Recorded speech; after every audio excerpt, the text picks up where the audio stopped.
Bonjour à tous, je suis Mathilde Chevalier et bienvenue dans le podcast Au cœur du travail où aujourd'hui j'interviewe Bishoy Metias, directeur général de l'entreprise Sikero basée à Montpellier. Bonjour Bishoy. Bonjour. Je suis ravie de t'accueillir et pour commencer cette interview, parce qu'on va parler du travail, de l'entreprise, de son histoire, son parcours, de ta vision, j'avais envie de te poser cette question-là. Il y a 5 ans, tu étais dans un garage à Berlin et tu as eu un déclic. Qu'est-ce qui s'est passé ? Effectivement, c'est le Covid qui a changé ma vie, dans le bon sens. Je ne suis pas du tout un entrepreneur à la base. Moi, je suis ingénieur. J'ai fait mes études en France et je suis très vite parti à l'international parce que j'ai derrière moi 17 ans de carrière dans le ferroviaire, dont 2 ans en France et puis 15 ans dans plein de pays dans le monde. J'ai travaillé aux Émirats Arabes Unis, je travaillé en Angleterre, en Allemagne, j'ai eu plusieurs projets en Amérique du Nord. Donc rien ne me destinait à ouvrir une entreprise dans un garage. Puis le Covid arrive en 2020, le confinement, et donc plus de déplacements, et je me retrouve un petit peu en quelque sorte en chômage technique, puisque tout le monde reste chez soi. Au début c'est assez agréable, et puis on veut se rendre utile. Donc ça commence par un vide garage, Sikero. Je me dis, il faut trouver une solution pour vendre en ligne les affaires qui traînent depuis quelques temps. Donc je commence à vendre les vélos qu'on n'utilise plus, les vêtements qui deviennent trop petits pour les enfants. Et puis je tombe sur un tiroir où il y a des appareils électroniques qui dorment depuis quelques temps parce que écran cassé, batterie gonflée, etc. Je me dis cela pour les vendre, il va falloir faire un petit peu de travail dessus. Donc je me documente, je regarde sur Internet comment faire pour changer la batterie d'un iPhone ou d'un iPad, l'écran, etc. Et donc je commande les pièces détachées, je commande les outils. Et puis je regarde des vidéos YouTube pour savoir comment faire, parce que j'y connais pas grand-chose à l'époque. Mais bon, je suis ingénieur, j'aime bien la technique, je me dis ça doit pas être très compliqué. Au début, je casse quelques écrans, je me dis c'est pas très grave, j'en commande d'autres, jusqu'à ce que j'arrive à un résultat qui me plaît, l'appareil fonctionne, et là je vends sur Facebook au début. Et je me rends compte de quelque chose qui m'avait tout de suite interpellé, c'est la vitesse à laquelle ça part, par rapport à les vieux vélos ou des vêtements trop petits. Et je me dis, mais c'est quand même bizarre, pourquoi est-ce que ça part tout de suite le jour même ou le lendemain au maximum? Les gens, ils viennent jusqu'à chez moi et puis ils négocient pas le prix, ils sont très contents, ils me remercient, ils me mettent des avis positifs sur Facebook. Donc je regarde par curiosité sur Google, c'est quoi ce marché du reconditionné. Et là, je suis effaré de voir la taille du marché, l'évolution que ça prend, la progression que ça a pris par rapport à l'empreinte carbone, la circularité, les circuits courts. C'est des sujets qui sont complètement inconnus pour moi à l'époque, moi qui suis focus dans le ferroviaire.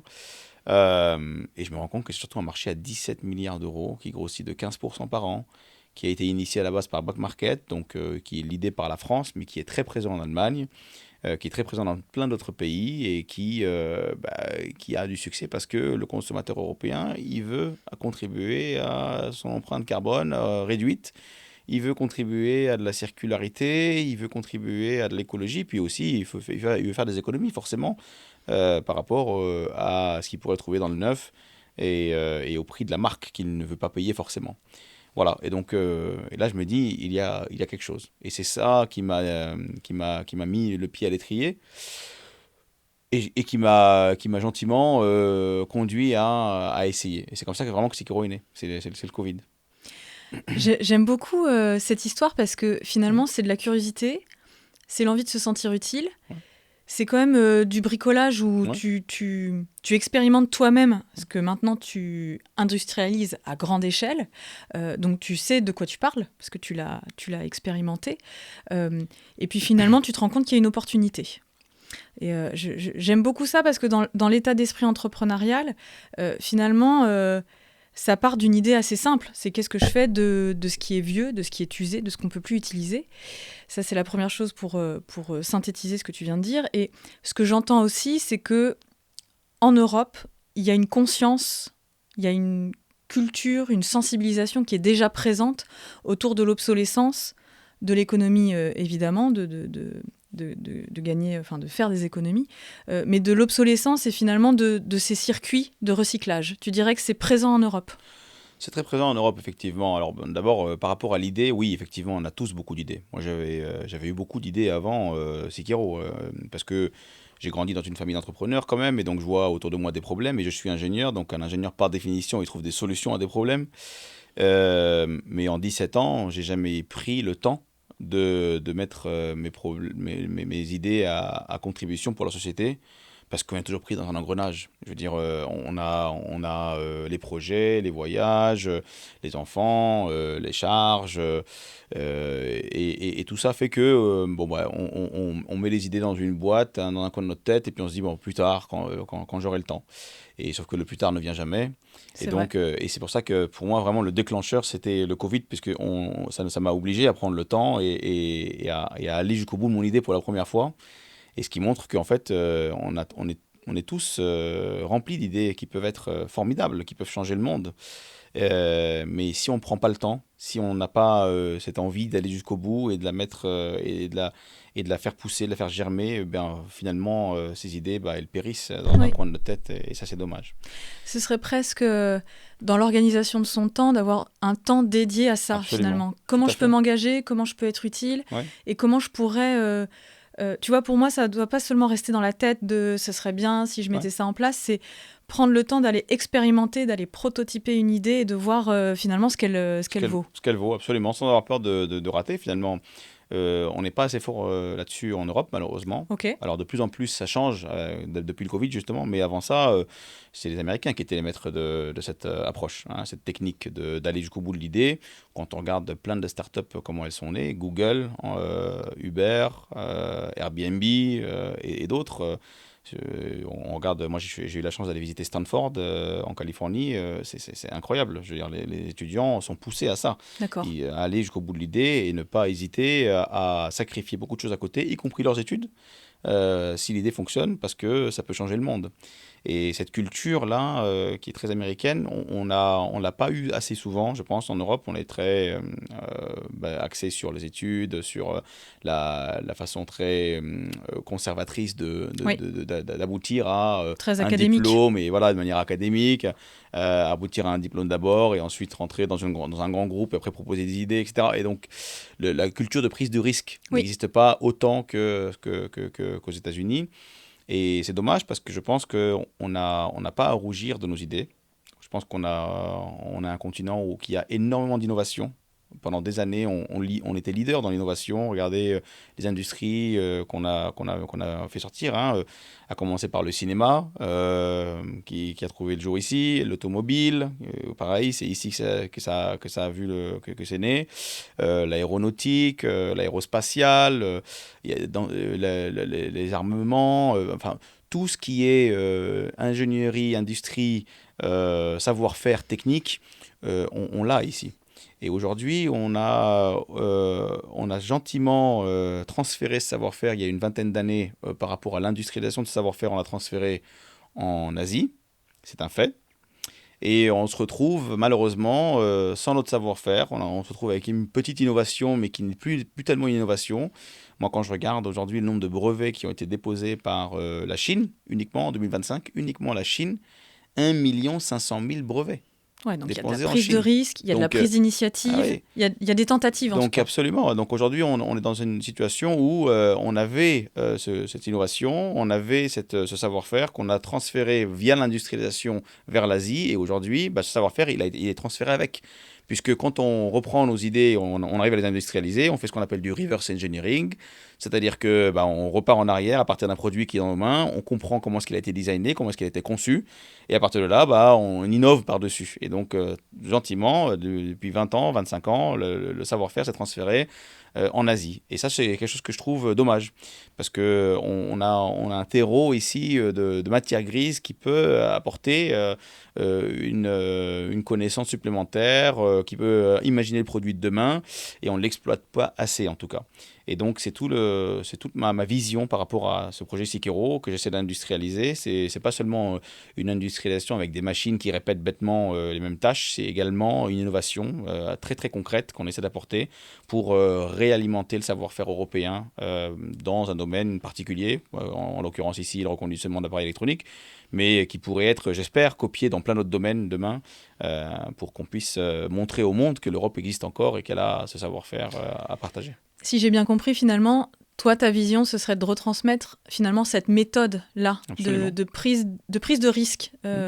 Et du coup, ça re-questionne, en tout cas en France, la question de l'échec, où en France, tu vas être entrepreneur, tu vas te planter. Ouais. On va vraiment considérer que tu t'es planté. Ouais. Là où aux États-Unis, pour ce que j'en connais, on va dire génial, tu as pris des risques, tu as pris des initiatives et tu as testé. C'est vrai, absolument. Et c'est là où il faut un peu changer la culture. Alors, je pense qu'en France, on a fait beaucoup de progrès par rapport à ça ces dernières années. Alors, en tout cas, par rapport à l'Allemagne, où j'ai vécu pas mal d'années.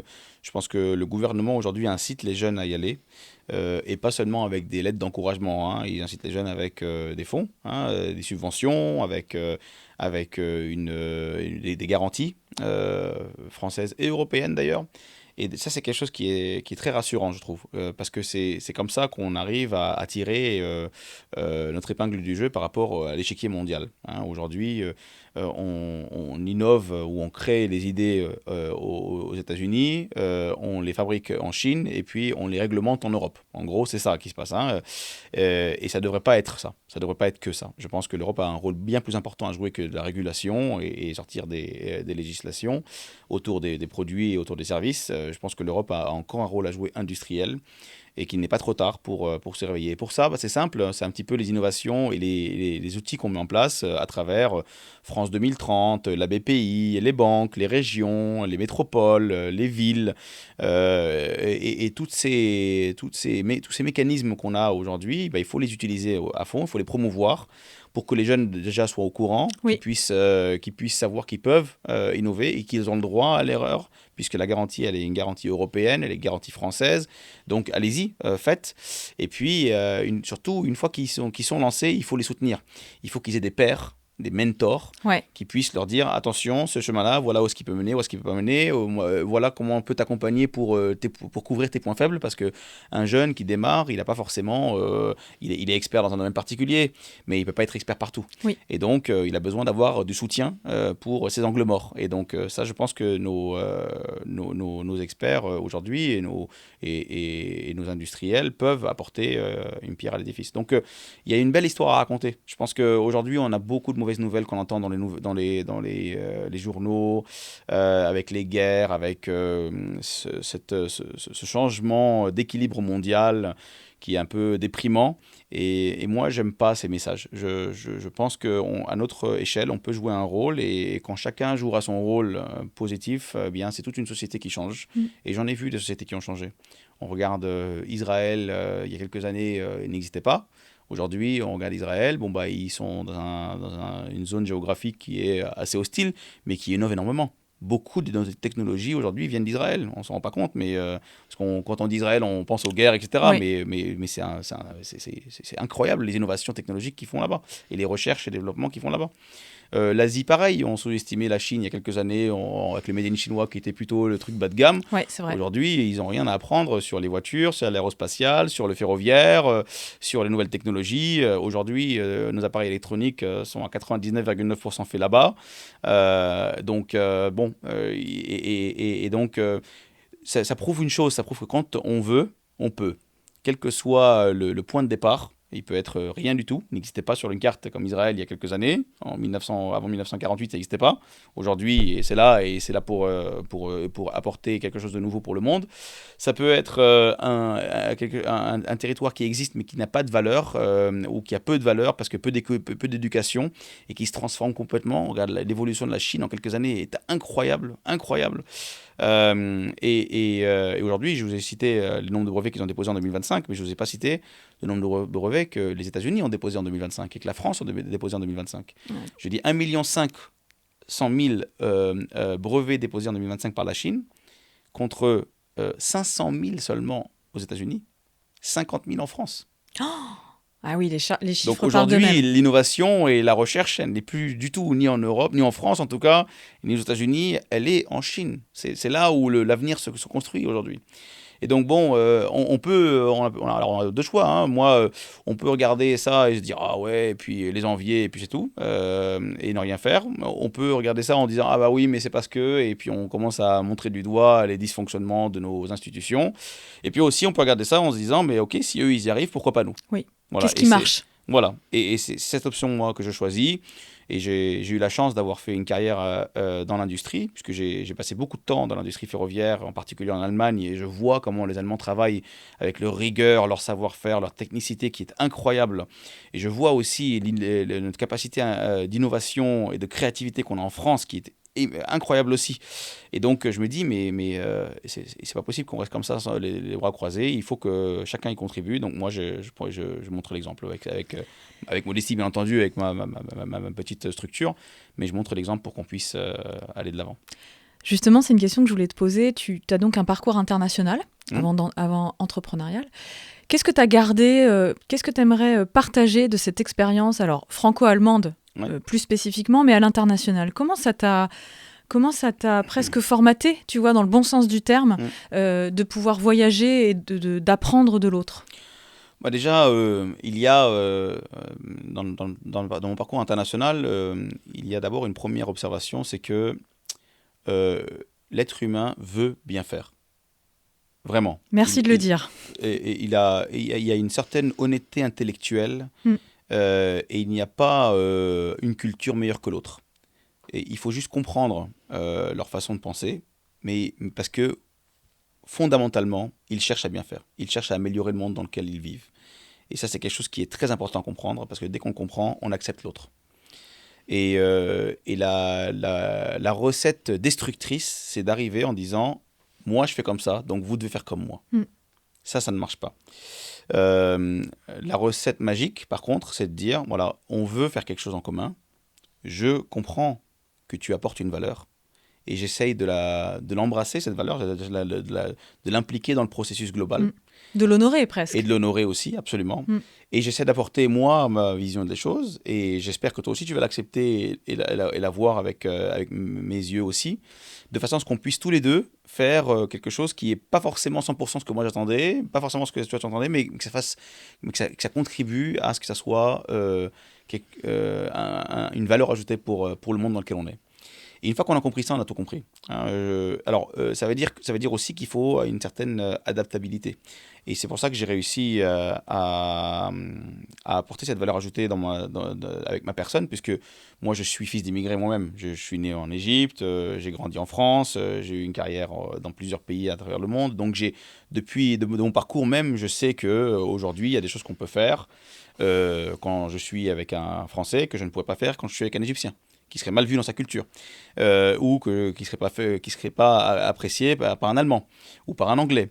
Et donc, ce qui fait que cette forme d'adaptabilité fait la valeur ajoutée aussi de ma contribution quand je travaille dans l'international. Alors après, une fois qu'on a dit ça, il y a des règles, parce qu'on ne peut pas travailler dans le chaos. Donc, il y a une structuration à mettre en place, ce qu'on appelle du Work Package Management, donc c'est la gestion en petits paquets. Donc, on coupe le projet en petits morceaux, finalement, et chaque morceau, il doit avoir un input, une entrée, un output, une sortie, une liste de livrables qu'il doit générer, et un responsable. Voilà. Et une fois qu'on a compris ça, on a tout compris. C'est-à-dire que moi, quand j'approche quelqu'un, je lui dis, voilà ce que j'attends de toi. Voilà les entrées que tu auras pour pouvoir fabriquer les livrables, voilà les sorties que tu dois me donner pour pouvoir aller à ton collègue, et tu as la responsabilité. Responsabilité, ça ne veut pas dire seulement ton nom qui est inscrit, ça veut dire aussi tu as un budget qu'il ne faut pas dépasser, tu as des ressources humaines et matérielles qu'il faut que tu utilises, et tu as des jalons d'exécution pour venir rendre des comptes pour voir si ça avance dans le bon sens ou pas. Et donc, une fois qu'on a mis ça en place et qu'on a compris qu'il va faire ça avec sa propre culture, sa façon de voir les choses, etc. Moi, j'ai travaillé avec des Suédois. Les Suédois sont hyper consensuels. Un Suédois ne peut pas prendre une décision seul. Il doit toujours consulter son équipe. Il doit être sûr que tout le monde est à fond dedans, etc. Okay. Du coup, ça crée une certaine forme d'inertie, là, au premier Oui, abord, c'est mais ce que je me dirais. au premier abord, on est un peu, je dirais, interpellé par l'approche parce qu'il n'y a pas de décision rapide. Et on a l'impression de ne pas avoir quelqu'un qui est responsable en face de nous. Ok. Donc ça peut choquer. On se dit, mais attends, mais moi, je veux le decision maker. Je veux celui qui prend les décisions en face de moi. Alors que non, il ne peut pas. On peut monter jusqu'au plus haut. La hiérarchie, il ne prendra pas de décision tant qu'il n'a pas consulté. C'est la culture. Un Allemand, lui, il aura besoin d'avoir tout écrit. Si ce n'est pas écrit, c'est pas applicable. C'est pas correct. Et donc, avant de prendre sa décision, tout doit être clairement mentionné. Un Français, lui, il a besoin de sentir qu'il a son rôle à jouer et qu'il peut prendre les décisions. Il a une amplitude. Alors, bien entendu, il utilise l'équipe, mais il doit avoir le dernier mot. D'accord. Ok. Il veut savoir quelle est sa marge de manœuvre. Exactement. Donc, il doit comprendre quelle est sa marge de manœuvre, jusqu'à où je peux aller. Vous voyez, donc, et chaque culture a sa façon de travailler, sa façon de faire. Mais c'est pour ça qu'on structure ça autour du Work Package et on les laisse travailler avec leur façon de faire pour pouvoir produire le meilleur d'eux-mêmes. Et c'est ça qui fait la beauté. Et c'est ce qui fait qu'aujourd'hui, dans le ferroviaire, c'est très le cas. Hein. Dans le ferroviaire, un train n'est pas fabriqué dans le même endroit. Un train, finalement, il est assemblé dans un endroit, mais il est fabriqué dans plein de sites dans le monde. Hein. On a les moteurs qui peuvent être à Västerås, on a les bogies qui peuvent être à Siegen en Allemagne, on a le body shell qui peut se faire en Pologne, et l'assemblage final, il se fait à Crépin. Et donc plein d'endroits différents. Et finalement, en travaillant avec les mêmes codes, la même structure, avec des cultures différentes, ça apporte une richesse certaine pour créer le produit final. Et c'est cet esprit-là que je garde chez Sekiro. Jusqu'à aujourd'hui, bien qu'on soit une start-up, on essaie de travailler avec cette même latitude entre la France et l'Allemagne. On a deux équipes aujourd'hui. On a la chance d'avoir deux équipes internationales. On a pas mal de nationalités d'ailleurs au sein de Sekiro. Et tout le monde travaille avec sa propre identité. Tout en suivant les mêmes règles du Work Package. Justement, 2 questions par rapport à ce que tu viens de dire.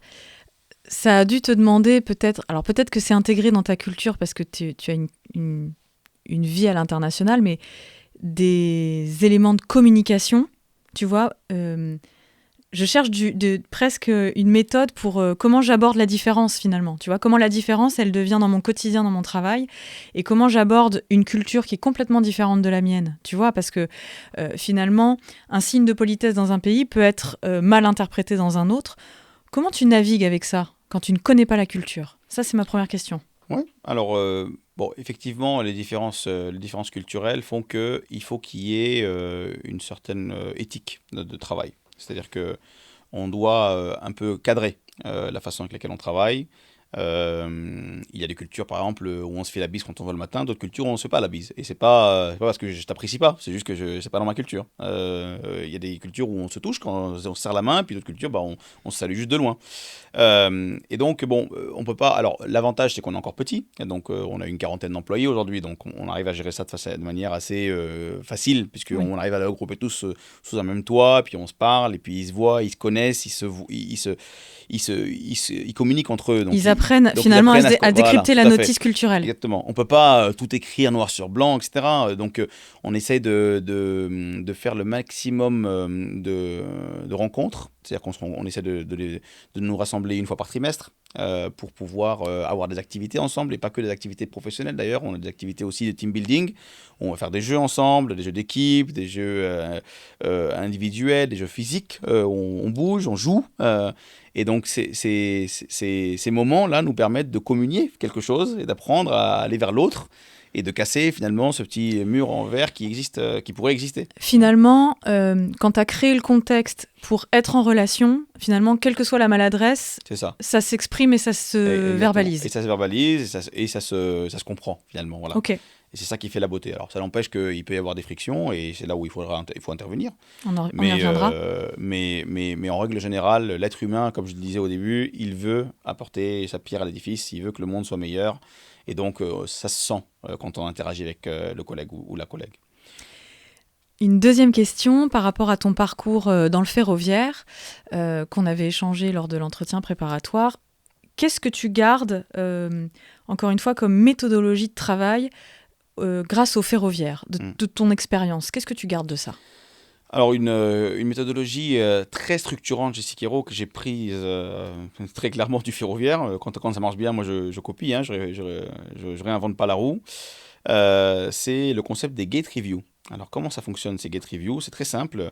En fait, la chaîne de valeur du début jusqu'à la fin, on la connaît et elle se répète tout le temps. Hein. Donc, quand on reçoit donc, des offres d'appareils à reprendre, on doit décider si on les prend ou pas. Après, on les reconditionne. Après, on les met sur le marché. Ou alors, quand on répond à un appel d'offres, on doit analyser ce qui est attendu par le client en termes de hardware et de software et les services qui vont avec.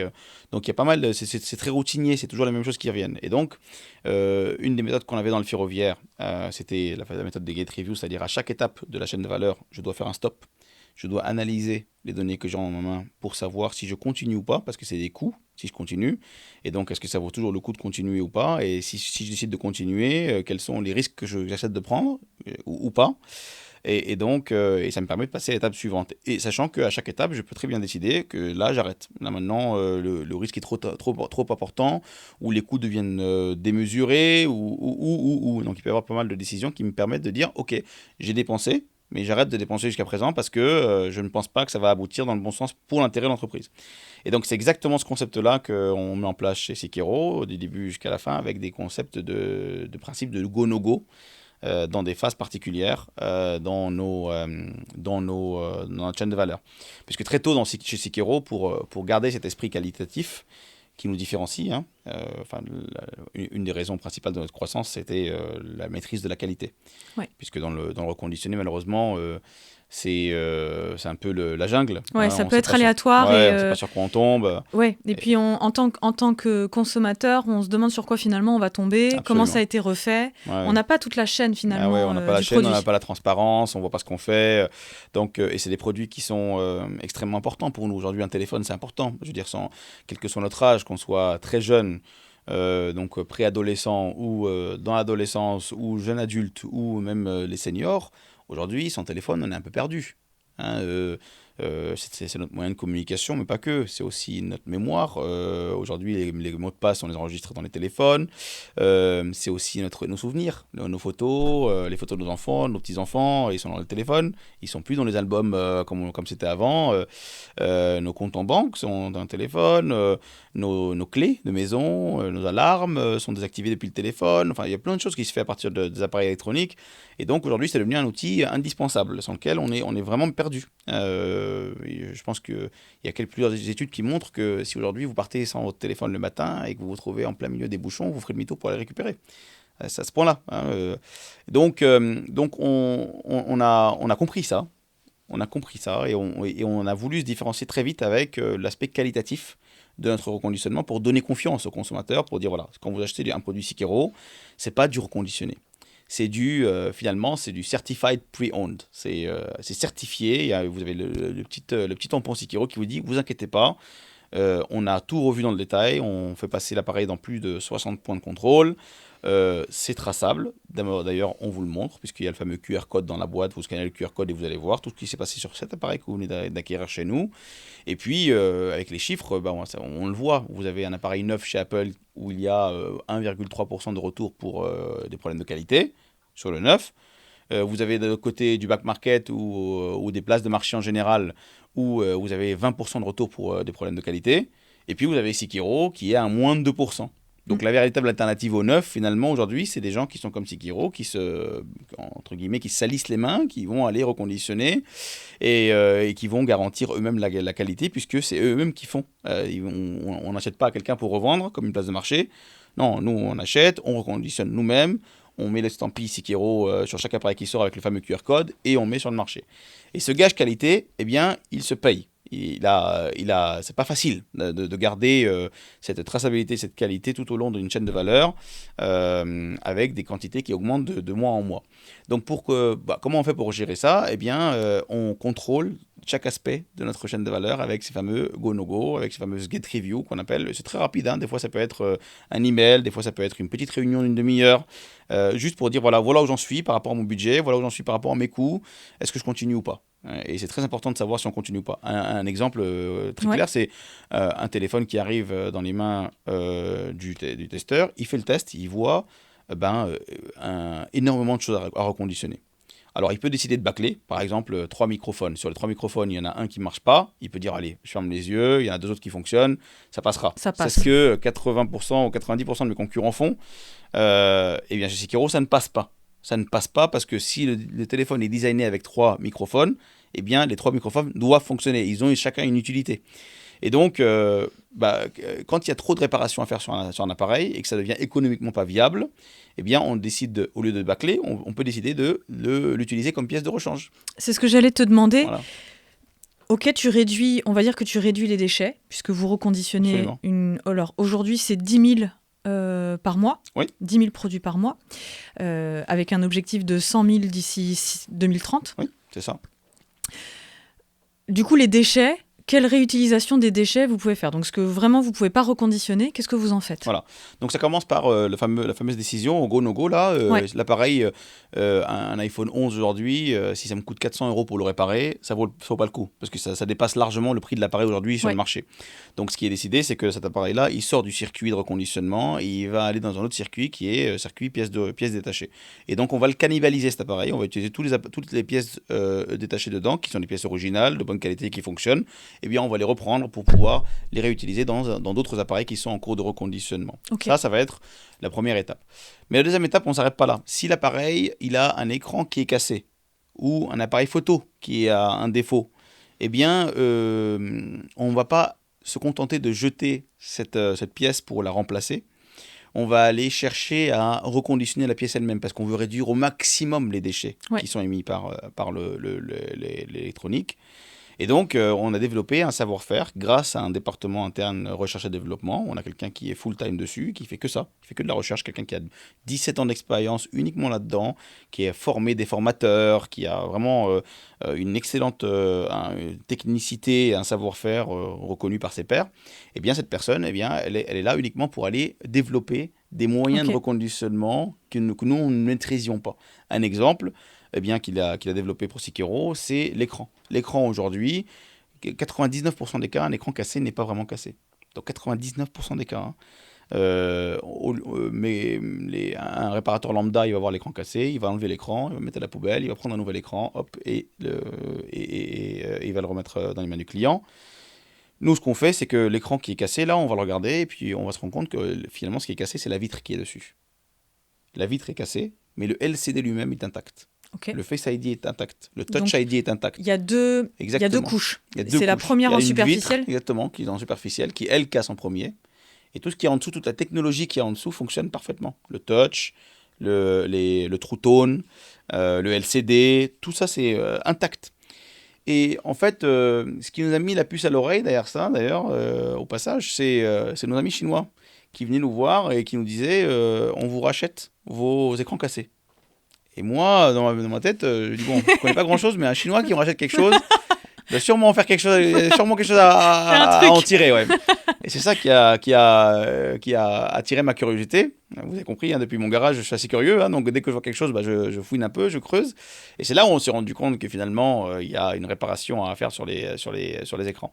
Et donc aujourd'hui, il n'y a plus aucun écran qui sort de chez nous en déchets. Okay. Aujourd'hui, 99% des écrans qui sont cassés sont réparés par Sekiro, puisqu'on sépare l'écran, la vitre du LCD avec une technique qu'on a vraiment développée en interne et qui fonctionne très bien maintenant, et hop, on remet on remet un peu par-dessus une nouvelle vitre et l'écran original redevient complètement fonctionnel et on lui donne une deuxième vie. Merci. Ça, c'est un exemple parmi d'autres. Oui, je sens que tu pourrais nous donner plein d'exemples. Je te sens passionné, donc merci. Mais c'est passionnant parce que ce sont des techniques qui sont développées en France par des techniciens français, sur le sol français, pour le marché français. Et je trouve que c'est une très belle histoire. Aujourd'hui, on part d'un modèle où le design, le concept est fait aux États-Unis, la fabrication est faite en Chine, l'appareil est envoyé par bateau, il fait le tour du monde, il passe par je ne sais où, parce que maintenant il doit contourner l'Iran, etc. Donc il passe par je ne sais où pour arriver en Europe. Il est consommé pendant 1 an et demi, 2 ans, en moyenne, c'est ça. La durée d'un appareil électronique, c'est 2 ans, parce qu'après, il y a des nouveaux modèles qui sortent, etc. Et donc, qu'est-ce qui se passe ? Il retourne une deuxième fois en Chine pour se faire reconditionner là-bas, pour revenir encore une fois. Oui, c'est absurde. Je veux dire, mais c'est une aberration écologique totale. Oui. Et donc, même si on on refuse de voir le côté économique, même le côté écologique, c'est une aberration totale. Et aujourd'hui, donc moi, le pari que je fais avec Sikero, c'est de se dire, ok, on a raté un premier train, je suis bien placé pour le dire, moi venant du ferroviaire. On a raté le premier train de la fabrication. Maintenant, on ne peut pas rater le train du reconditionnement. Une fois que l'appareil il est sur le sol européen, eh bien, moi, je m'entête à dire, il doit rester sur le sol européen. Il partira pas. Et on ne doit pas rougir de notre savoir-faire. On a de quoi faire. On sait faire des grosses quantités, du gros volume. Et en général, on va nous casser on va essayer de nous trouver sur les coûts. On va dire, mais non, tu ne seras pas compétitif par rapport aux Chinois, par rapport à l'Asie. C'est une aberration totale. Les taxes, on va me sortir les impôts, le coût de la main-d'œuvre. Je sais, on m'a attaqué sur plein de choses. Hein. Je veux dire, un projet comme ça, c'est un investissement qui est lourd quand même. Hein. On fait un investissement de plus de 20 millions d'euros sur la région Occitanie, en particulier à Montpellier. Donc, vous pouvez être sûr qu'avant d'avoir les approbations, beaucoup de gens ont challengé. Et donc, on a dû répondre à ces questions, parce que nous-mêmes, on s'est posé ces questions. Est-ce qu'on ne fait pas une bêtise ? Est-ce qu'on ne devrait pas partir dans les pays de l'Est, ou l'Afrique, ou le Moyen-Orient, ou l'Asie, comme la majorité de mes concurrents font ? Et on a décidé finalement de rester parce qu'on apporte ce côté innovant. Et cette innovation, justement, nous permet de rester dans les prix marché, tout en employant des gens en Europe, et tout en faisant rayonner le savoir-faire européen et la souveraineté économique européenne. On prouve avec ce projet que c'est possible de rester compétitif. Donc, justement, dans la continuité il faut voir grand, hein, c'est ce que tu disais à cet entretien de préparation. J'aime beaucoup cette ambition de voir grand. Aujourd'hui, donc, vous êtes à 27 de CA. Enfin, en 2024, vous étiez à 27 millions de CA. Oui. Fait. En 2030, tu vises les 100 000. Lyon. Ouais. Les 100 millions de CA, oui, ça paraît, excusez-moi, 100 millions de CA. Aujourd'hui, vous êtes 40 collaborateurs pour passer à 160 collaborateurs. Donc, multiplié par 4, en gros. C'est ça. Comment, toi, et tes 2 collaborateurs, vous êtes un trio, je dirais, dans la tête dirigeante, vous partagez cette vision et surtout vous la diffusez finalement à ces collaborateurs actuels et à ces futurs collaborateurs. Comment tu transmets cette vision, cet enthousiasme, cet optimisme à tes collaborateurs ? Eh bien, je vais te raconter une histoire qui n'a rien à voir avec ni Sikero, ni le Tant mieux, j'adore. Mais c'est une histoire qui m'a beaucoup marqué et qui m'inspire jusqu'à aujourd'hui. Il y a quelques années, un paquet d'années maintenant, j'ai passé le permis moto. Et le permis moto, il y a plusieurs étapes en France. Hein. Il y a les fiches, pour ceux qui connaissent, il y a le plateau, puis après il y a la circulation.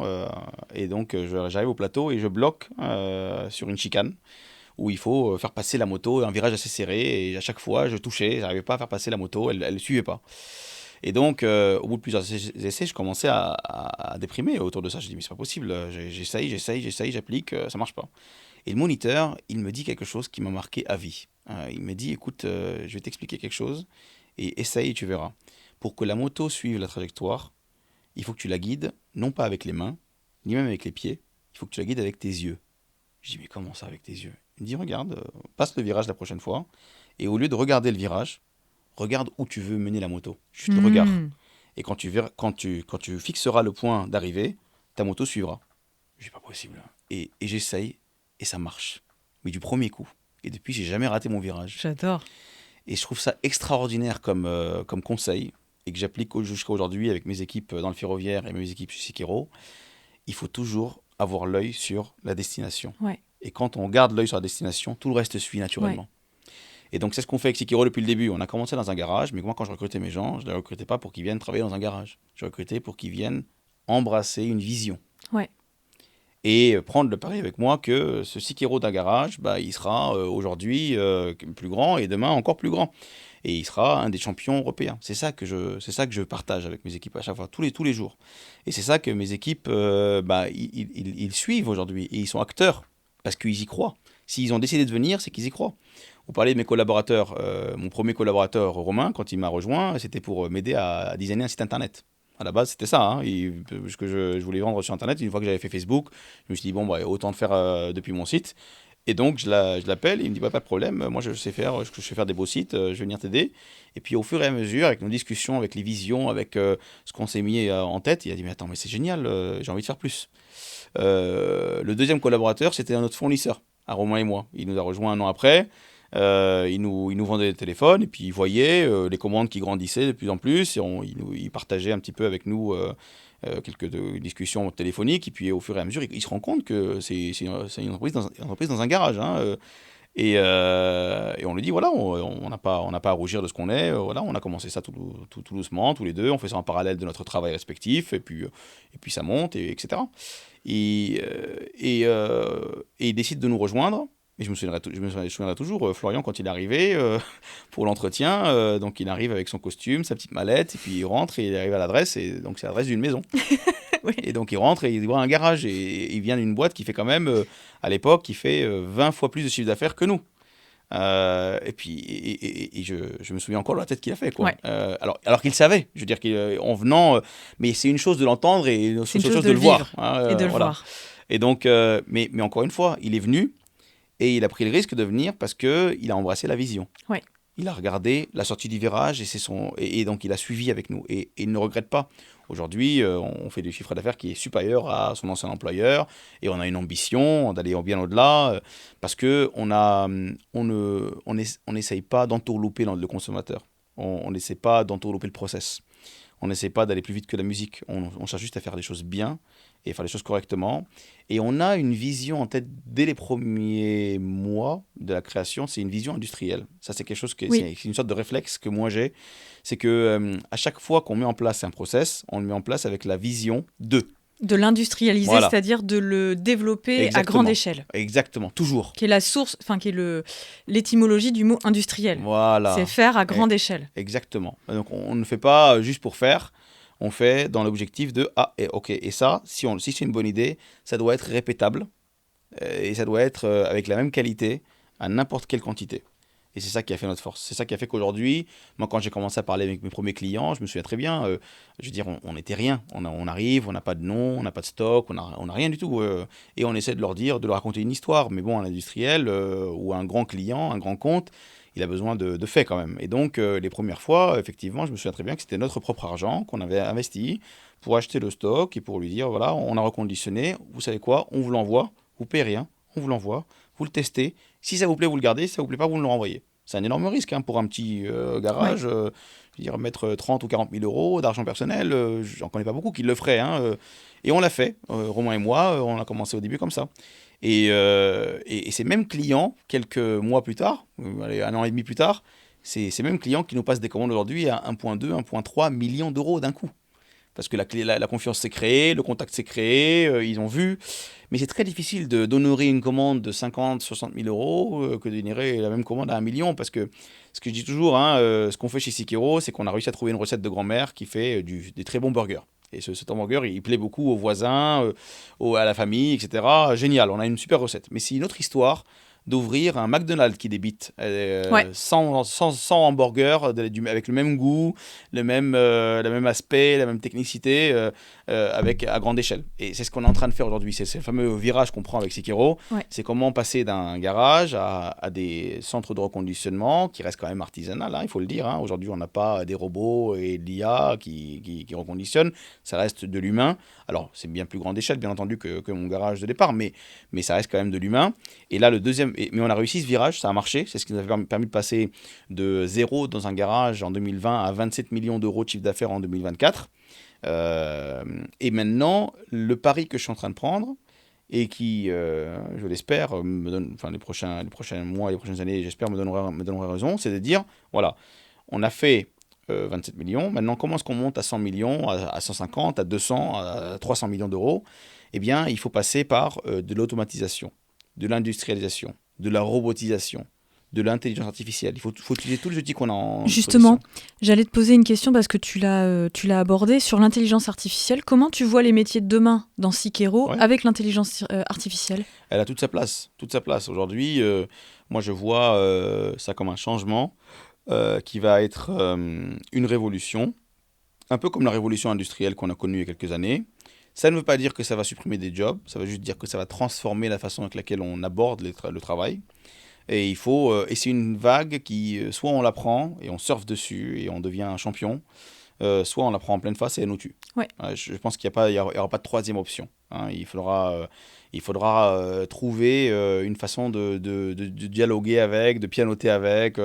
Et c'est ce qu'on a décidé depuis le début chez Sikiro. Alors, en plus, pour nous, on a vu comme une sacrée opportunité parce que quand on est une start-up, on a besoin de faire 10 000 choses à la fois. J'ai jamais autant travaillé de ma vie que j'ai travaillé chez Sikiro. Vraiment, j'ai jamais été autant polyvalent de toute ma carrière. C'est la beauté de que l'entrepreneuriat. J'ai été secrétaire, j'ai été assistant comptable, j'ai été commercial, j'ai été stratège, j'ai été marketeur. J'ai plein de jobs. Alors au début, c'est un peu amusant, hein, parce qu'on on a envie, par curiosité, de faire beaucoup de choses. Mais au bout de quelques années, hein, quand on regarde en arrière, on se dit, ah, quand même, j'ai laissé un monde où j'avais un spécialiste expert par secteur, où j'avais une armée autour de moi. À chaque fois que je levais le petit doigt, hop, ils venaient et puis ils savent. Moi, j'ai fait Siemens. Siemens, c'est une entreprise qui est extrêmement structurée, extrêmement mature dans ses process, avec des experts vraiment reconnus mondialement, d'ailleurs, bien au-delà de l'écosystème Siemens. Hein. Et donc, et je me dis, ah ouais, quand même, j'ai laissé tout ça et aujourd'hui, je dois tout faire moi-même. Mais je pense que j'aurais eu beaucoup plus de difficultés à faire tout ça moi-même si je n'avais pas eu l'aide de l'IA. Ok. Et c'est vrai que ça, c'est un deuxième facteur. Donc, j'ai parlé du Covid en premier temps, mais je pense que l'IA a fait beaucoup dans la réussite de Sikiro, puisque ça donne des muscles, en fait. Hein, ça donne une portée qui est bien différente que si j'aurais fait tout seul, manuellement, dans mon coin, etc. Ok. Parce qu'on a une réponse tout le temps. On a un assistant qui est là tout le temps. Et ça a été dans les débuts. Mais on va aller plus loin. On veut que l'IA, aujourd'hui, ait une sorte de mouvement physique avec nous et pas seulement intellectuel. Et donc, dans le développement qu'on fait pour le Technocentre, l'IA a toute sa place, puisqu'on fait ce qu'on appelle du machine learning, où on fait en sorte que l'ouvrier ou le technicien il puisse faire son travail et que son travail soit monitoré par une machine et que la machine puisse apprendre les gestes répétitifs et qu'elle puisse les reproduire elle-même. Donc on soulage le technicien. Absolument. Et du coup, le technicien a plus le côté intellectuel. A de la disponibilité pour Tout à fait.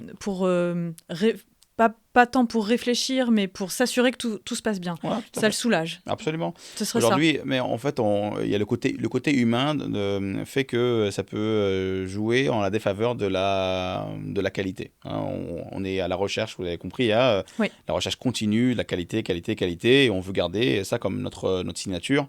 Et aujourd'hui, les travaux répétitifs faits par un humain peuvent nous desservir dans cette qualité. Hein. Aujourd'hui, quand on teste un téléphone manuellement entièrement, on a des résultats différents, que ce soit en début de journée, en milieu de journée ou en fin de journée. Après le repas, c'est pas pareil qu'avant le repas. Quand quelqu'un est malade, il est moins concentré. Quand quelqu'un a des problèmes à la maison, il est moins concentré. Quand c'est l'heure de partir, vous voyez, donc valeur de l'humain, oui, je peux m'exprimer comme ça. La valeur de l'humain, elle est plus là, en fait. C'est ça, exactement. Donc on déplace la valeur. Exactement. Enfin, même on optimise la valeur. Exactement, tout à fait. Et c'est aussi une aide économique, parce que comme je vous l'ai dit, on prend un pari d'agrossir notre footprint dans des pays à haut coût, en France particulièrement. Oui. Et donc pour rester compétitif par rapport à un marché qui est très agressif sur les prix, eh bien, il faut automatiser au maximum. Ça, c'est quelque chose qui était très important pour nous. Et donc, ça sert ces deux volets, le volet qualité et le volet économique. Et donc, l'IA, pour répondre à ta question, l'IA a toute sa place. Donc, le machine learning va se faire. Donc, 80% de notre chaîne de valeur, elle va être à terme automatisée. On ne gardera que les 20% où il y a une vraie valeur ajoutée technique et un savoir-faire qu'on veut garder au moins de nos techniciens. Mais tout le reste, à savoir l'emballage, le testing, la prise de photos, le nettoyage, le grading, le diagnostic, la commande de pièces détachées, tout ça, l'IA sait le faire aujourd'hui. Et donc, on allie aujourd'hui l'IA avec des robots, donc pour qu'il ait une main, hein, qu'il puisse manipuler le téléphone, le prendre, le sortir, le machin. Et donc, tout ça, on est en train de lui apprendre. On apprend à la machine pour que la machine puisse devenir autonome et qu'on puisse automatiser toute cette partie-là. Qu'est-ce qu'on garde en manuel ? Ce qui est manuel, c'est qu'une fois qu'on sait exactement qu'est-ce qu'il y a à réparer sur le téléphone, eh bien, le téléphone arrive aux mains du technicien avec le rapport de test, le rapport de diagnostic, avec les pièces de rechange.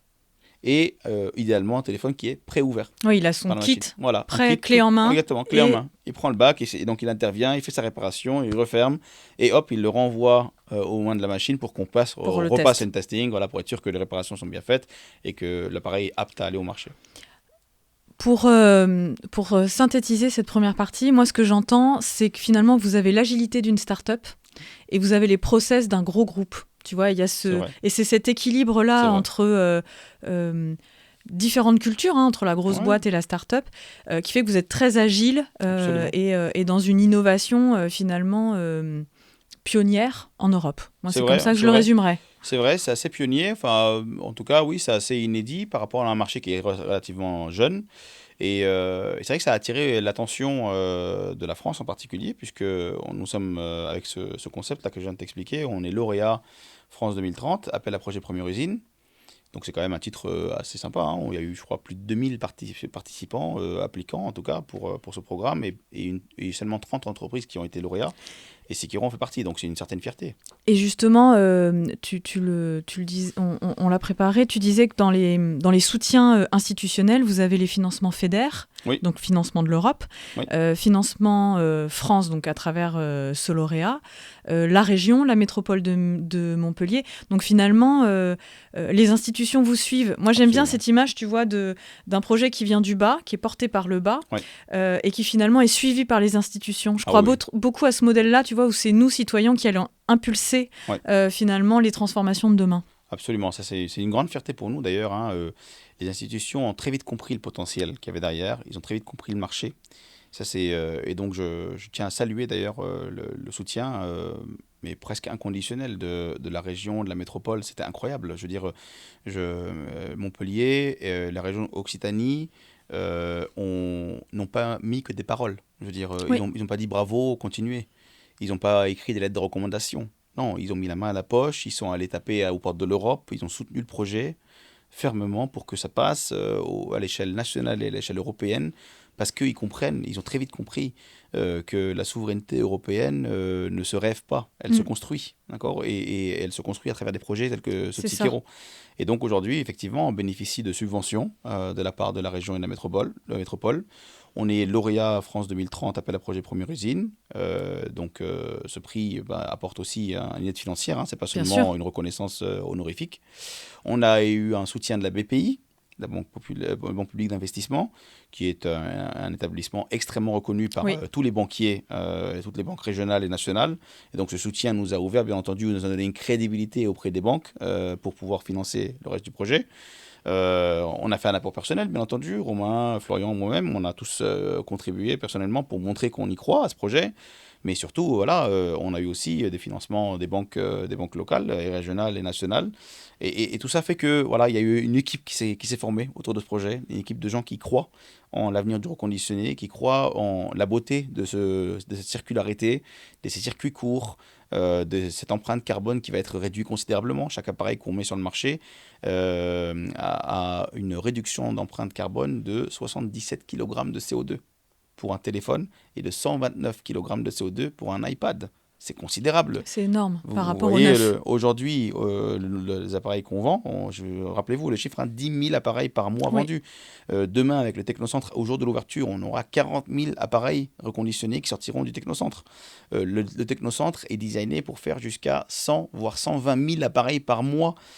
Donc vous multipliez ça par l'empreinte carbone qu'on économise, mais c'est phénoménal. Mm. C'est des tonnes et des tonnes de CO2 par jour qu'on Oui, et économise. une question qui me paraissait importante, c'est que finalement, on est en train de construire un nouveau récit autour du reconditionné. On le rend désirable. Ouais. Et ce qu'on jetait auparavant va devenir une matière, tu vois, comment dire,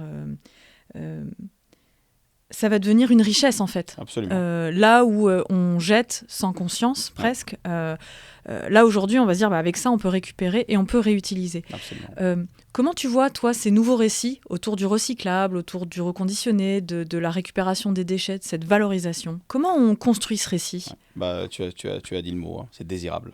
Hmm. Désirable pour nous, c'est notre leitmotiv, hein. On essaye de rendre le reconditionné désirable par tous les moyens possibles. On veut que le mot reconditionné disparaisse de la tête des Ouais. consommateurs européens. On veut qu'ils aient dans les mains une expérience un savoir-faire et quelque chose qui est fiable et dont ils peuvent être fiers. Donc pour ça, on a beaucoup d'imagination et on a fait des choses qui sont assez intéressantes. Donc j'ai parlé de la façon de reconditionner, j'ai parlé de l'industrialisation, j'ai parlé de toute cette technicité qu'il y a autour et de la transparence et la traçabilité avec le QR code, mais on va encore au-delà, ça ne suffit pas. Aujourd'hui, on est une vraie entreprise française qui veut innover. Donc on est parti voir le fleuron de celui qui crée et de celui qui a la créativité et le savoir-faire. Pour nous, c'était LVMH. Ok. Donc on est parti les voir, on a frappé à leur porte, on a dit écoutez, qu'est-ce que vous faites avec vos cuirs inutilisés? Puisque vous avez des fins de série, vous avez forcément une fin de catalogue, etc. Et dans ce monde du luxe, en général, la marge n'est pas trop un sujet. Hein. Donc en général, bon, bah, ces cuirs ne sont pas utilisés, bon, bah, ils ne sont pas utilisés, ils sont détruits. Parce qu'on sait pas faire en fait. Et puis Oui, parce qu'avant c'était pas un sujet. oui, c'est pas un sujet, voilà, c'est tout à fait. Pas un sujet. Alors que c'est des très beaux cuirs qui viennent de très belles tanneries, où vous savez, le savoir-faire français d'une maison comme LVMH, c'est quand même c'est une référence mondiale aujourd'hui. Moi j'aime beaucoup, tu vois, J'allais presque dire ton culot d'aller voir LVMH et de leur Oui. dire bah, comment vous faites en fait. bien Tu sûr. vois, comment on pourrait s'inspirer de vous Oui, bien sûr. Et en c'est termes ce de qu'il faut, méthode. et c'est ce que on manque malheureusement en France et en Europe en général. Mais moi, je me souviens de l'interview où j'entendais Steve Jobs qui est allé à un préadolescent voir un chef d'entreprise pour lui demander un stage. D'abord pour lui demander une pièce de rechange parce qu'il voulait faire quelque chose avec, et puis qui a obtenu un stage et qui a appris des choses, etc. Et donc le culot ne s'invente pas, hein, il s'expérimente. Et frapper à une porte, le pire qui puisse arriver, c'est qu'elle n'ouvre pas, c'est Ouais. tout. Mais en général, la porte, elle ne mange pas. Hein, Bah, elle n'ouvre pas, la porte. Bah, tu vois, de l'expérience de tous les dirigeants entrepreneurs que j'ai pu rencontrer, c'est qu'il y a souvent ça. Il y a souvent ce truc, je suis allée voir l'autre et je lui ai demandé, j'ai eu envie de m'inspirer, comment t'as fait toi, et ça commence comme ça. Ouais, c'est toujours... En fait, un entrepreneur, je pense que le point commun de tous les entrepreneurs que vous trouverez dans le monde, c'est la curiosité. Ouais. C'est vraiment au-delà de n'importe quoi, c'est d'abord la curiosité. C'est de se poser la question et pourquoi? Et pourquoi c'est comme ça? Et alors qu'un ingénieur, c'est plus, il cherche des solutions à des problèmes. Un entrepreneur, il va d'abord comprendre pourquoi. Oui. Et une fois qu'il a compris pourquoi, il relie les points entre eux. Il a plusieurs points où il a eu pas mal de réponses dans sa tête. Et puis il essaie de les relier entre eux pour en faire une offre. Ouais. Voilà. Et donc, je pense que la curiosité est un atout extrêmement important qu'il faut cultiver chez nos jeunes. Pour revenir à LVMH, effectivement, les cuirs qu'ils n'utilisent pas, eh bien, aujourd'hui, je suis très fier de dire qu'on les récupère. Et on les récupère pour leur donner une deuxième vie. Donc, alors, on croit que c'est des chutes et des petits morceaux, etc. Non, en fait, non, pas du tout. C'est des grands morceaux qui peuvent arriver, hein, 1 mètre, 1 mètre 5 de large sur 2 mètres de longueur, fin de série, couleur qui sera plus en saison, etc. Et qu'on récupère et à quoi on redonne vie, ici à Montpellier, de manière complètement manuelle, complètement artisanale. Et donc, on est fiers de dire qu'aujourd'hui, on fait du fait main en France avec des matières extrêmement nobles pour créer des accessoires qui se marient naturellement avec les articles que l'on remet sur le marché. Par exemple, une pochette pour téléphone, une pochette pour ordinateur, pour tablette, un porte-carte magnétique, des bracelets pour les montres. Tout ça, c'est fait avec des belles maroquineries françaises à Montpellier pour le marché. Et un dernier sujet là-dessus, et après on passe aux ressources humaines, c'est que finalement, à Cicero, vous avez aussi à cœur de développer des partenariats locaux. Ouais. Alors, les délais font qu'il y a des choses qui sont encore confidentielles, mais en tout cas, dans la méthodologie, vous cherchez à développer des partenariats. Alors, ça peut être du sponsoring pour, par exemple, le sport, tu me disais, mais ça peut être aussi, finalement, comment on pourrait travailler ensemble et valoriser les savoir-faire locaux avec Cicero. Oui, alors ça, c'est un point qui est très important pour moi personnellement, parce que j'ai toujours à cœur de créer de la valeur autour de l'implantation. C'est quelque chose qui est très important à mes yeux, et de rendre finalement à Montpellier ce que Montpellier nous a donné, et de rendre à la région ce que la région nous a apporté. Et donc, pour moi, il était naturel depuis notre arrivée. Donc, je parlais des cuirs LVMH. Bon, on ne va pas fabriquer ces cuirs à l'autre bout du monde. On les fait fabriquer à Montpellier par du savoir-faire de Montpellier. Mais pas que. On va aller voir les lycées pour leur dire voilà, on ouvre des positions au sein de Sikero pour les techniciens qualifiés. Est-ce que ce serait possible d'avoir en dernière année d'études chez vous, en BTS, dernière année BTS, est-ce que c'est possible de vous envoyer des appareils Sikero pour que Ouais. les étudiants puissent s'entraîner dessus? Comme ça, quand ils sortent, eh bien, ils ont déjà une formation qui est compatible avec ce que l'on recherche. Oui. On va voir les clubs de sport, effectivement, pour les aider à rayonner plus, parce que c'est quand eux, ils rayonnent, c'est Montpellier qui rayonne. Et moi, je n'hésite pas moi-même à m'afficher dans plein de clubs, au volleyball, au handball, au basketball, au rugby, qu'ils soient masculins ou féminins d'ailleurs, pour faire rayonner Montpellier, parce que c'est quelque chose qui, pour nous, est important. Parce que quand Montpellier rayonne, Montpellier est attractif. Et quand Montpellier est attractif, Montpellier crée de l'emploi. Oui. Donc, et après, effectivement, on parle naturellement avec la région, avec la métropole, pour voir comment on peut les aider pour leurs besoins et apporter une contribution pour que la région rayonne aussi, qu'elle soit plus efficace, qu'elle fasse des réductions sur leur empreinte carbone, sur leurs coûts, etc. Donc il y a beaucoup de choses aujourd'hui. Et puis alors la collaboration aussi, je parlais de Sikero Collection, mais on ne fait pas que du cuir et le VMH, on essaie de voir aussi tuferie, on parle avec la Boîte Gardiane, donc des entreprises de la région qui ont fait une très belle histoire, et on leur dit pourquoi ne pas collaborer pour faire un article avec des tissus qui viennent de tuferie ou des cuirs qui viennent de la Boîte Gardiane, voilà. Donc comment faire pour apporter cette synergie positive qui fait que ensemble on va plus loin, alors que tout seul on va plus vite. Oui. Justement, dans le ensemble, on va plus loin. J'avais envie de te demander comment finalement tu recrutais tes talents. Quels sont tes critères parce que selon les postures, le recrutement, ça peut être du feeling, ça peut être très cartésien. Comment toi, tu recrutes? Qu'est-ce qui est important pour toi? Et finalement, quelle est ta vision du management? Comment tu crées les conditions pour tes équipes pour que ça se passe au mieux pour elles? 2 questions donc. Alors comment je recrute tout d'abord? Le recrutement, on se structure de plus en plus aujourd'hui. Donc on a un département RH maintenant avec donc quelqu'un qui gère le département, qui a sa propre équipe. Et on essaie de faire le maximum, on essaie d'apporter le maximum d'objectivité dans notre recrutement de plus en plus. Alors que c'est vrai qu'avant, quand on était dans un garage, c'était un peu les motiver d'abord et puis on verra ouais, après. c'était beaucoup les motiver. C'était beaucoup leur vendre une vision et les motiver pour leur dire attendez, aujourd'hui c'est peut-être rien, mais demain ça sera quelque chose. Ouais. Aujourd'hui, on a plus de crédibilité sur le marché, donc il y a beaucoup plus de talents qui viennent vers nous et qui nous demandent des positions. Et donc on essaie de garder une objectivité et on essaie de trier parmi ces personnes quelles sont celles qui ont la vision, qui se rapproche le plus de celle de Sikero. Quelles sont celles qui ont cette fibre d'électronique? Parce qu'il faut aimer l'électronique, bien entendu. Je veux dire, voilà. La compétence et aimer ça, parce que ça reste très ciblé comme poste. Quelqu'un qui veut surtout pas toucher des écrans, c'est compliqué de venir travailler dans une boîte qui vend des écrans.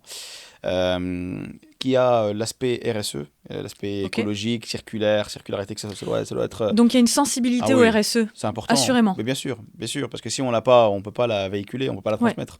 On ne transmet pas quelque chose qu'on n'a pas. Donc pour nous, c'est important d'avoir ces valeurs communes autour de ce que Sikero fait finalement. Et puis, quelqu'un qui a un aspect entrepreneur et visionnaire, c'est quand même important. On n'est pas encore assez gros, on n'est pas Siemens aujourd'hui où on cherche des employés qui font uniquement leurs tâches dans leur silo et qui ne regardent pas ailleurs. C'est pas possible pour nous, ça. Donc tu cherches quand même des profils qui vont être force de proposition, qui vont être créatifs, qui vont dire attends là... qui ont la curiosité. Et qui seraient en mesure de te dire Bishoy, là j'ai une idée, qu'est-ce que t'en penses, on en discute. Mais c'est pas seulement qui seraient en mesure, qui ont le devoir de le faire. Aujourd'hui, chez Sikero, tout le monde le sait, c'est l'idée qui gagne. Moi, je viens pas en dictant, et là ça répond un peu à ta deuxième question, comment est-ce que je manage les équipes? Certainement pas avec des règles écrites dans le marbre qui viennent d'en haut et vous appliquez. Pas du tout. Tout le monde le sait, chez Sikero, c'est l'idée qui gagne. Alors comment est-ce que l'idée gagne? Eh bien, on fait. Donc on commence avec quelque chose, d'accord? Parce qu'on ne reste pas comme ça sans rien faire. On fait. Et puis on voit. Et si ça fonctionne, tant mieux. Et là, on essaie de l'améliorer. Et si ça ne fonctionne pas, on lève la main. On dit attention, ça ne marche pas. Voilà ce que je propose. Je n'accepte pas quelqu'un qui vient me dire ça ne marche pas. Ça, j'accepte pas. Par contre, j'accepte quelqu'un qui vient me dire ça ne marche pas, mais voilà ce que je propose. D'accord. Donc on est dans du constructif. Absolument. En termes toujours. de posture. Venir se plaindre, le bureau des pleurs, ça marche une fois, mais bon, j'ai pas le temps pour ça. Par contre, quelqu'un qui me dit, écoute, ça marche pas, mais je pense qu'il y a mieux, je l'écouterai. Et ils le savent. J'ai l'exemple à l'appel où on a des gens qui viennent et qui parlent et qui disent, voilà, ça marche pas, voilà ce que je propose, allez, on essaye. Et on essaye doucement et on voit, et si ça marche, allez, on déploie. Et donc, on le reconnaît surtout parce que c'est lui qui présente l'idée, c'est lui qui est, et d'ailleurs il est bonifié pour ça. Donc non seulement on les incite, mais on les incite aussi financièrement à venir avec leurs idées. Et c'est important d'en parler parce que tu vois, il y a une prise de risque de l'entreprise à tester une idée. Tu vois, c'est ce qu'on disait, une prise de risque. En tout cas, il y a un budget alloué. Il y a aussi une opportunité derrière. Et il y a aussi une opportunité derrière. Et ce que je trouve intéressant dans ton approche, c'est que finalement, l'entreprise s'engage, prévoit un budget pour, et en même temps valorise. Donc c'est une politique incitative pour être force de proposition, créatif et qui ne s'arrête pas, j'ai pas réussi, ou ça marche pas, ou on n'y arrive pas.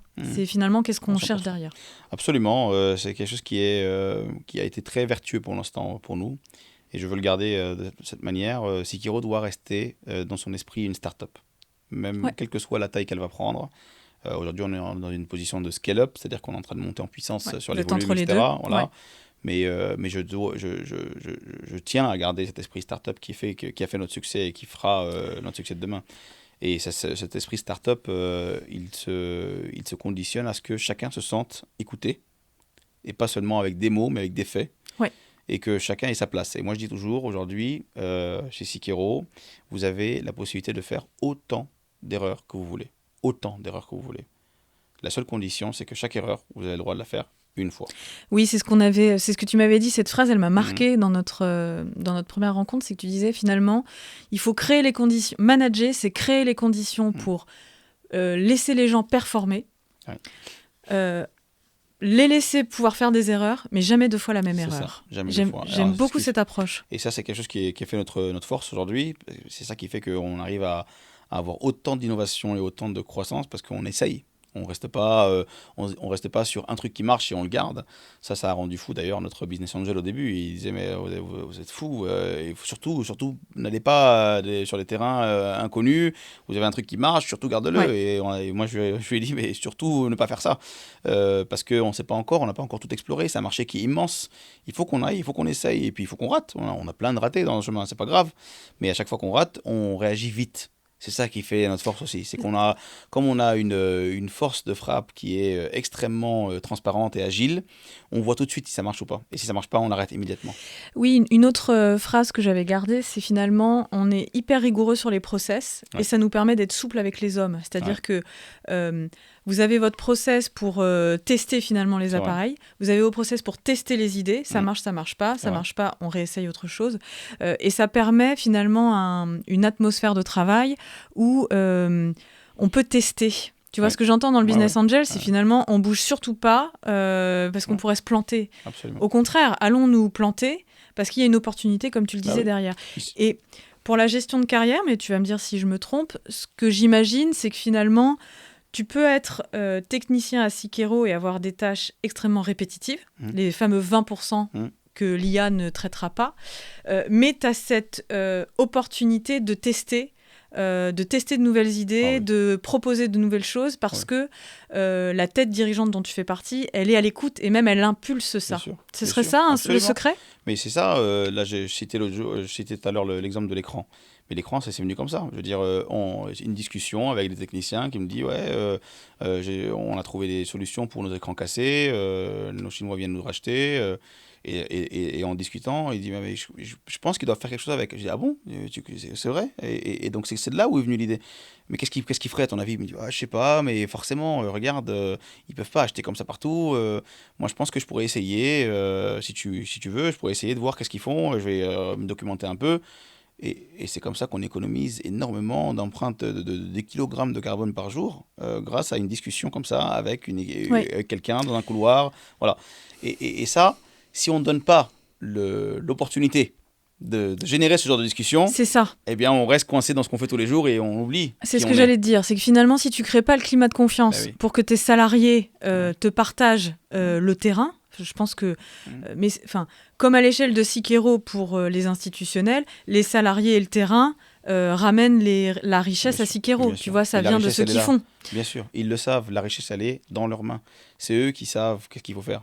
Nous, on est là uniquement pour faire le chef d'orchestre, gérer les priorités, régler les conflits, les problèmes, voilà, etc. Mais la réalité du terrain, elle est où? Elle est dans leurs mains. La réalité des choses, elle est dans ce qu'eux, ils font et dans leurs idées à eux. Et c'est pour ça que chaque mois, on se réunit pour en parler. On a une boîte à idées qui est là, qui permet d'accueillir tout ça. On a chaque trimestre, on fait des jeux Ce ensemble que tu pour disais, ouais. voilà, faire en sorte qu'on se parle et qu'on se connaisse mieux, qu'on casse les murs, le plafond de verre et les murs de verre qui est entre nous. Et surtout, chacun voit aujourd'hui, chez Sekiro, avec la structure qu'on a mis en place avec le département RH, chacun voit un plan de carrière C'est possible. ce que j'allais te demander. Et ça, c'est important. Parce Comment vous qu'aujourd'hui, envisagez ça? exactement, on n'est pas coincé dans un job particulier toute notre vie. Au contraire, on cherche à développer les gens, à les stretcher. C'est ce que je dis aujourd'hui. Moi, je leur dis, vous êtes comme des élastiques. On va tirer sur vous. N'ayez pas peur. Laissez-vous faire. Entrez dans le jeu parce que ça, c'est pour votre bien. Et parce que la boîte, elle grossit, elle grandit et vous devez grandir avec elle. Ne restez pas dans le coin sur le quai à voir le train vous laisser partir. Non, au contraire, ayez un rôle à jouer dedans. Et donc, laissez-vous faire. Les heures sup, n'ayez pas peur. S'il y en a, allez-y, mais c'est pas obligatoire, mais allez-y. Et surtout, la curiosité, gardez-la. Si vous avez des idées, allez-y. Et je vous donnerai du temps et du budget pour y aller. Et donc, c'est comme ça qu'on arrive aujourd'hui à faire des choses qu'on ne faisait pas il y a quelques années. Et je ne le regrette pas. Et c'est comme ça aussi qu'on a fait des choses on a lamentablement raté. Mais c'est pas grave, parce qu'on a appris. On a appris de notre erreur et on a finalement pas raté. On sait qu'il ne faut pas faire ça. Vous voyez. Donc ça, c'est quelque chose qui est assez intéressant aussi. Alors, pour la gestion de carrière, il y a deux possibilités aujourd'hui. Il y a la gestion de carrière, enfin, il y a deux voies. Il y a une voie qui est très technique, qui mène à des experts, et il y a une voie qui est managériale, qui mène à la gestion d'humains. Ok. D'accord. Et donc, très vite, ils doivent faire un choix pour pouvoir continuer à se développer. Ça ne veut pas dire que c'est définitif. Figé, Hein. ouais, bien sûr. Ils peuvent changer au cours de route, mais très clairement, les profils qui viennent, ils doivent se positionner dans une des deux filières, finalement. Et donc, s'ils choisissent la filière technique, eh bien là, on va investir beaucoup sur eux techniquement, on va les former, on va investir sur des process, sur des machines, sur des outils pour qu'ils acquièrent de plus en plus de compétences techniques. Et s'ils choisissent, dont l'IA aussi, parce qu'ils doivent savoir utiliser l'IA pour pouvoir augmenter leurs compétences. Et s'ils choisissent la filière plus management, et bien à ce moment-là, on va les former sur l'humain, plus sur le contact, sur comment motiver quelqu'un, comment entendre ce qu'on appelle des low signals, hein, des signaux faibles qui peuvent arriver à nos oreilles et qui peuvent dire « Ah, c'est le prémisse d'un futur conflit, donc comment est-ce que je fais pour l'éviter ?» Ou entendre pareil, d'un point de vue positif, une potentielle opportunité et aller la chercher et l'explorer. Alors, évidemment, j'ai des questions sur les deux situations que tu donnes, mais effectivement, il y a aussi un dicton dans le management qui dit que finalement, un bon manager, c'est celui qui arrive à repérer les compétences chez l'autre. Et on a tous, je crois, rencontré dans notre carrière pro quelqu'un qui nous a dit « Toi, je t'ai repéré, et je pense que là-dedans, tu serais bonne. Il faut que tu testes ce truc-là. » Donc ça, c'est une vraie compétence managériale. Et dans l'autre sujet que tu abordes, sur la gestion des conflits, comment poser cette question-là? Tu me dis si elle est bien formulée, sinon on coupera au montage, mais finalement, quels seraient les points de tension? Parce que vous êtes en train de grossir très très vite. Oui. Tu vois, pour les équipes, c'est des changements à grande échelle presque. Radical, tu vois, c'est radical. Comment donc ça doit créer de la résistance, ça peut créer de la résistance au changement, de la tension avec les collaborateurs parce qu'il faut se recabler à bosser ensemble différemment. Comment vous abordez ça? Non, là, aujourd'hui, surtout, les conflits ils naissent avec les volumes. C'est les volumes et les deadlines. Les volumes deviennent de plus en plus importants et les deadlines deviennent de plus en plus agressives. Le client veut tout de suite. Et donc, on doit trouver des façons encore plus efficaces, plus innovantes pour pouvoir livrer avec la même qualité, parce que l'exigence qualité pour nous, elle est pas négociable. C'est-à-dire que tu as tes contraintes qualité, délai. Voilà, qualité, délai, c'est pas négociable. Et donc, on doit composer avec ça pour pouvoir réussir à... Et donc là, ça crée des tensions entre les équipes. Hein. Les vendeurs qui vendent, qui continuent de vendre, forcément, ils ont des demandes, donc ils répondent aux demandes. Et donc, ils acceptent parfois des deadlines qui sont assez Hyper serré. agressives. Voilà. Ouais. Et donc, ça arrive chez les opérations. Et les opérations, eux, ils ont une double contrainte. Donc, ils ont la première contrainte de la deadline, mais ils ont aussi la contrainte de la qualité. C'est ça. Ouais. Et donc, ils sont pris un petit peu en sandwich là-dedans. Et donc, ça peut exploser. Ça Ok. peut exploser. Donc là, il faut savoir gérer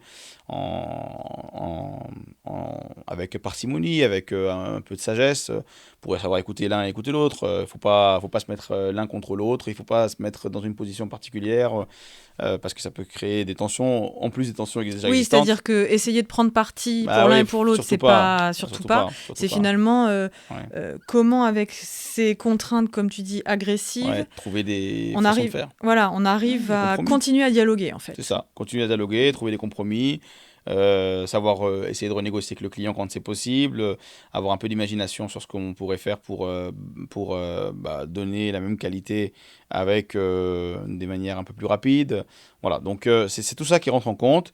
Mais ça passe par des discussions, encore une fois, il n'y a pas de magie. Ouais, Il bah, faut bien qu'on se sûr. réunisse, donc on a des réunions hebdomadaires, on a même des réunions quotidiennes des fois, quand il y a des gros deals en cours pour se parler, pour dire voilà comment ça se passe, comment je me sens, comment ça avance, est-ce que je vois déjà un risque de ne pas pouvoir livrer à l'heure, etc. etc. Et donc, et on fait en sorte que les gens ils s'écoutent, parce qu'ils s'acceptent. Encore une fois, je reviens là, Oui, la boucle est bouclée, c'est-à-dire ouais. que si on est dans une relation de confiance Ouais, voilà. avec son collab, C'est son ça. collègue ou Ouais. sa hiérarchie, ça passe. je crois que je crois qu'il y a beaucoup qui passent dans. En fait, là, j'y arriverai pas. Ouais, Donc, comment on fait? Parce que clairement, je n'y arriverai pas. Tu vois, tout en partant du principe que chacun veut bien faire, qu'il y a une exigence sur un délai, sur la qualité, et que toutes les parties prenantes doivent être entendues, comprises et écoutées. C'est vrai. Et puis, et puis, quand on se sent écouté, en général, on ne veut pas décevoir. C'est-à-dire que quand on dit, OK, ben, j'ai entendu, alors c'est quoi ta proposition? Et ben, moi, j'ai besoin d'une semaine de plus, OK, très bien. Ou alors, je peux envoyer un premier batch, mais pas l'entièreté de la commande, donc il y aura un reliquat, ben, très bien, OK. Je vais aller me battre pour toi auprès du client, je vais négocier. Ouais. Et là, quand on sent qu'on a écouté, quand on sent qu'on a notre mot à dire dans tout ça et qu'on n'est pas juste forcé, mais je vois des choses extraordinaires. Moi, je vois des équipes aujourd'hui. Vous savez, moi, je vais te dire un truc. En venant ici, j'avais une peur. Je vais confier un secret. J'avais une peur. Parce que quand même, Montpellier, c'est le sud. Il y a beaucoup de soleil, 300 jours de soleil par an. Il y a une plage. C'est tentant. Qui est à 10 minutes. Il y a, il y a beaucoup de choses qui font qu'aujourd'hui, on n'a pas... on n'a pas l'envie de rester au bureau, quoi. On n'a pas la réputation dans le sud. Je viens du nord, donc je suis bretonne, donc voilà. Le sud, effectivement, n'a pas la réputation de la rigueur du nord, peut-être. Enfin, je fais attention, moi, les je sudistes. viens d'Allemagne en plus. Alors oui, moi j'adore les Allemands aussi, et donc les je Allemands, vois tout à fait. la rigueur, eux, c'est dans leur ADN, quoi. Oui. Et donc c'est vrai que c'était une appréhension pour moi quand je suis arrivé ici. Je dis il faudra faire attention à ça quand même. Mais qu'est-ce que je m'étais trompé. Mais qu'est-ce que je trouve des gens qui sont fiers de ce qu'ils font ici. C'est incroyable. Moi, j'ai des gens, ils restent jusqu'à 8h, 9h le soir. 9h le soir, je leur paye une pizza à la fin parce qu'ils veulent bien faire. Ils veulent pas partir avec du travail inachevé. J'ai des gens qui commencent à 7h30 du matin. Alors qu'on leur demande rien. Ils commencent à 7h30 du matin. Pourquoi? Parce qu'ils veulent un peu de temps pour eux, pour se concentrer, pour bien planifier leur journée, etc. Mais je trouve ça incroyable. Et vraiment, et ils ont une volonté de contribuer au succès avec la qualité. Ils ont compris nos valeurs.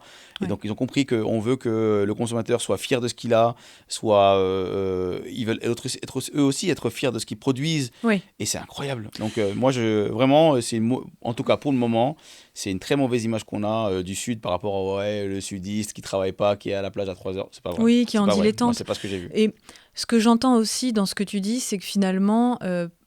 dans tout ce climat de confiance que vous créez à Cicero, il y a du sens dans le travail. Oui. Et j'entendais dernièrement, tu vois, les 3 critères qui font qu'on garde les talents dans les entreprises. Et le premier, c'est le sens. C'est vrai. Là, après, c'est la rémunération. Et ensuite, c'est l'équilibre vie pro, vie perso. Et je crois que en tant que salarié, quand on sait que les 3, on peut y répondre. Alors, parfois, ta vie pro, elle est plus importante que ta vie perso. C'est des phases de vie.